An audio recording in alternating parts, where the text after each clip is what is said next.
வணக்கம். வாழ்க வளமுடன்.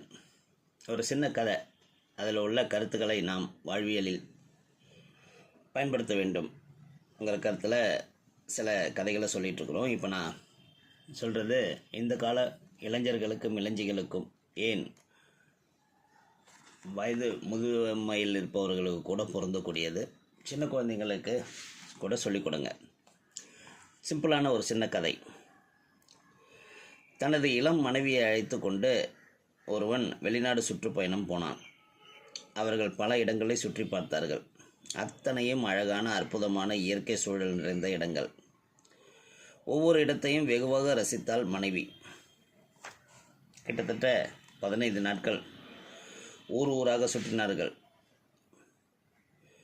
வீடு திரும்பும்போது விமானத்தில் அவன் மனைவி அவனிடத்தில், இவ்வளவு இடங்கள் வருஷலாம் நம்ம போனோம் பார்த்தோமே, இதில் ரொம்ப உங்களுக்கு பிடிச்சது, ரொம்ப நீங்கள் ரசித்த இடம் எதுன்னு கேட்டாள்.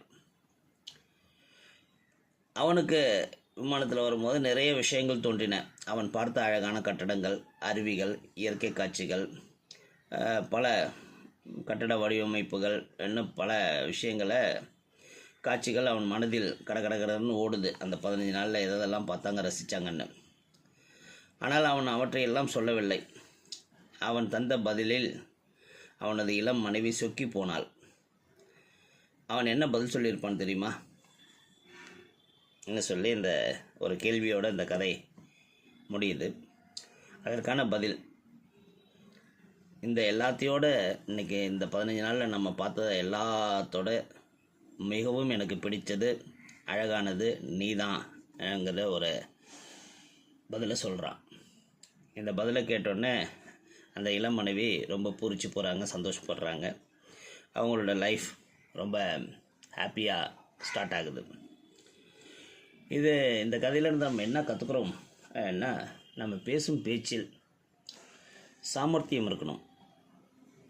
அந்த சாமர்த்தியங்கிறது பல நேரங்களில் பல பெரிய விஷயங்களை சாதிக்கும். ஸோ அதனால் நம்ம பேசும் திறனை வளர்த்து கொள்ள வேண்டும். எந்த இடத்துல எதை பேசணும், எப்போ எதை பேசணும், எப்போ எதை பேசக்கூடாதுங்கிறத நம்ம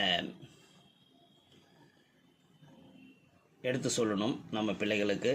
ஈவன் இளைஞிகள் இப்போ ஹனிமூன் போயிட்டு வந்தோடனே பிரேக்கப்புங்கிறாங்க.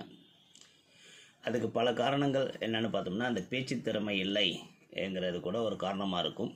பேசி பழகவில்லைங்கிறதும் ஒரு காரணமாக இருக்கும். ஏன்னா இந்த காலத்தில் எல்லோரும் மொபைலை நோண்டிகிட்டு இருக்கிறோமே தவிர பக்கத்தில் இருக்கிறவங்கள்ட்ட பேசி பழகுவது இல்லைங்கிறது தான் ரொம்ப பெரிய பிரச்சனைகளுக்கான காரணமாக அமையுது. அதனால் பேச்சு திறமையையும் சாதுரியமாக பேசுவதையும் நமது சந்ததிகளுக்கு கற்றுக் கொடுங்கள். வாழ்க வளமுடன்.